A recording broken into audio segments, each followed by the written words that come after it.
तालुक्यातील वेळास समुद्रकिनारी पाण्यात बुडून तिघांचा मृत्यू, मृतांमध्ये 2 सख्या भावांचा समावेश।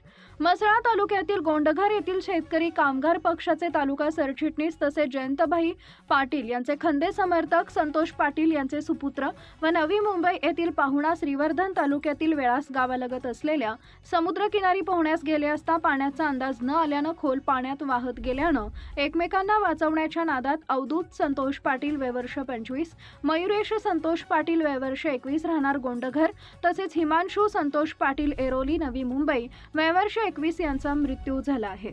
स्थानिक नागरिक व स्पीड बोट चालक यांच्या मदतीने मृतदेह पाण्याबाहेर काढण्यात आले। सदरील मृतदेहाचा सर्व शवविच्छेदन करण्यासाठी उपजिल्हा रुग्णालय श्रीवर्धन इथं पाठवण्यात आले।